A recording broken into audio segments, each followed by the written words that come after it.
14 वर्षों का कठिन वनवास, रावण का वध और सीता माता की मुक्ति के बाद अब वह पल आया जिसका इंतजार पूरी अयोध्या नगरी कर रही थी। आकाश में पुष्पक विमान उड़ रहा था और उसके साथ लौट रहे थे भगवान राम, माता सीता और लक्ष्मण। पूरी नगरी दीपों से जगमगा उठी। इस दिन को ही आज हम दिवाली के रूप में मनाते हैं। राजा दशरथ का निधन पहले ही हो चुका था, पर राम के लौटते ही अयोध्या में फिर से जीवन लौट आया।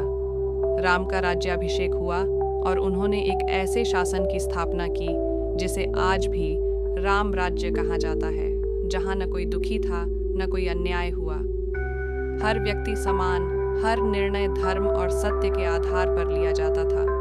राम राज्य केवल एक राज्य नहीं बल्कि एक आदर्श व्यवस्था थी, जहाँ राजा स्वयं भी नियमों का पालन करता था।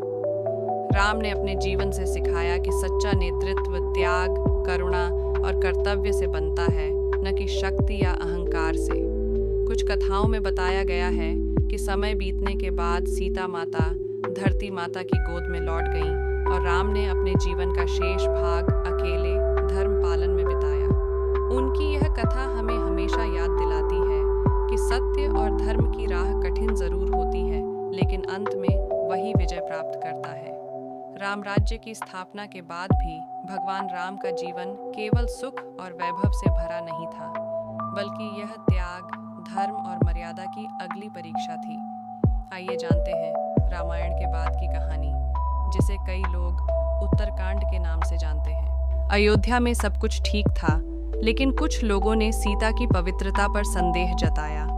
राम, जो स्वयं धर्म के प्रतीक थे, राज्य और प्रजा के लिए अपने व्यक्तिगत भावनाओं का त्याग करते हुए सीता माता को वनवास भेजने का कठिन निर्णय लेते हैं। यह निर्णय उनके हृदय को तोड़ देता है, पर वे यह साबित करते हैं कि राजा के लिए धर्म और प्रजा का कर्तव्य सबसे बड़ा होता है।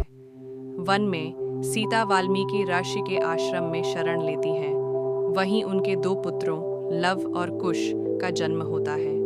वाल्मीकि उन्हें शिक्षा, शस्त्र विद्या और धर्म का ज्ञान देते हैं।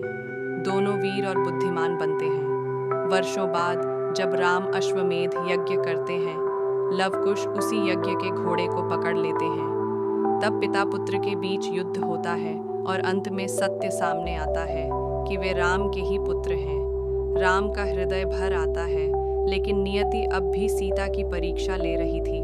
जब सबके सामने सीता अपनी पवित्रता सिद्ध करती है, तब वे धरती माता की गोद में समा जाती हैं। राम कुछ समय तक और शासन करते हैं, फिर सरयू नदी के